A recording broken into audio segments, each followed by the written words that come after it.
Show me an example in history. Go back as far as you want. But just show me an example where the world has actually wanted peace. Because I don't see an example of it. And yet now they're talking about trying to achieve just and lasting peace. At least I'm glad they're not saying peace and security. I'm glad they're using a different phrase. Aren't you? Right. Here's what I think. And here's my example of why I think that this is hogwash. Look at the film The Time Machine. Great film. Of course, the book was better, wasn't it? H.G. Wells. Classic. And when he goes into the future, if anybody can remember the year without looking at it, they're brilliant. Is it not like 8,000 and something? Something like that, isn't it? This is Rod Taylor, great actor. And the first subgroup he finds are the Eli people, aren't they? And they're sort of like hippie type people. So they don't believe in loyalty to one partner. When it comes to procreation, they sort of put it about. That's kind of this hippie style hairs they have and the way they conduct themselves. And they just want to live in peace. You know, peace, man. Just like your hippies of the 60s. It was all that. Peace, man. But they did believe in free love. Okay? And not being pinned down to one particular person. So that's the scene with the Eli. And by day, they have a charmed existence. It looks like they're living in paradise. Looks beautiful, doesn't it? They've all got lovely hair. Blonde hair, okay, the wigs. This is a film, innit? So most of them are wearing wigs.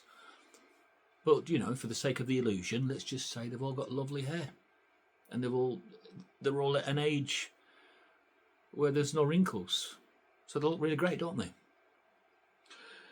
And it looks as if they haven't got a care in the world. And that they are just true, peace-loving freaks. But things are not always as they seem, are they? And of course you don't sort of get the message at first, but eventually you do, because by day they fear no one. But things change, don't they? Because by night there's another subhuman group that is on the earth at the same time as them. And they're known as the Morlocks. And they're a horrible, horrible lot. And they love the night. They love darkness. And they despise light. And I think this is where H.G. Wells is drawing a little comparison between good and evil.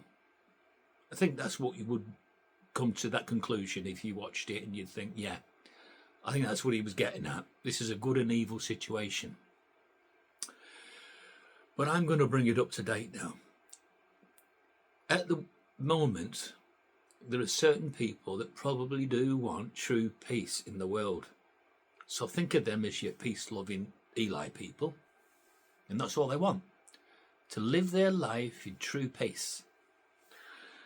But there's a group of people today called warmongers. And they profit from wars. And they don't want true peace. So they're like the Morlocks. They like to live in the darkness. And they despise the light. This is the reference to good and evil again. So today you've got people that work for the forces of evil. And so they will do everything they can to make life miserable for those that want peace. So if there was a group of people today that you could say are characteristic of the Eli, I suppose you'd have to look at modern religions, wouldn't you? Modern religions that believe in peace, men, that kind of religion. But those kind of religions actually have another name, don't they? They're known as cults. And sometimes you have a cult leader, and he is that way inclined, or that's the hook at least. But if everybody just seeked peace and to be happy, I wonder if that would cut down on the amount of people that were pursuers of war. Would we have to sort of outweigh them? Because it doesn't seem like we are doing. You know, I'm one for peace. I don't really like confrontation. And I should imagine that if you're that way inclined and you made up the majority of the earth, would eventually that be enough? No, I don't think it would, you see.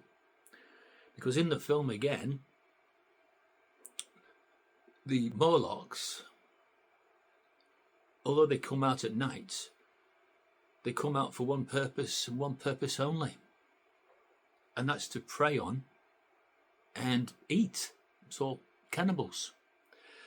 The Eli people.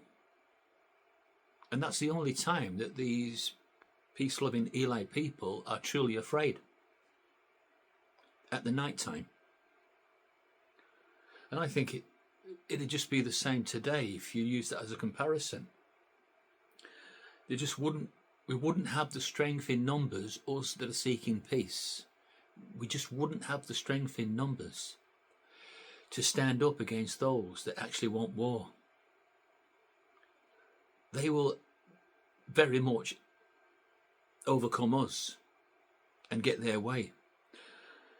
So I'm not putting any hope, any trust in any just and lasting peace that they're going to declare.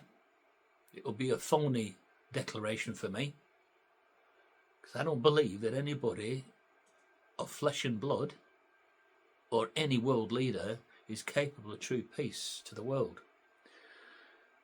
See, I believe the only one who was rightly called the Prince of Peace was the Son of God, Jesus Christ. I believe that that's the only force that is capable of bringing true and lasting peace to times indefinite. So I am not prepared to get my hopes up in any way, because whatever man touches, he dents. He just has that about him. It doesn't take him long to start destroying something that is at the beginning perfect. Once he's touched it, it becomes spoiled, and he'll find a way of spoiling anything that he touches going forward. And that's why I will just watch the news, may comment on it, but I am certainly not pinning my hopes on any American leader to fulfill maybe one of his wish list, you know, to win the Nobel Peace Prize next year. And maybe that's why he's doing it. But it won't last. And we all know it. So yeah.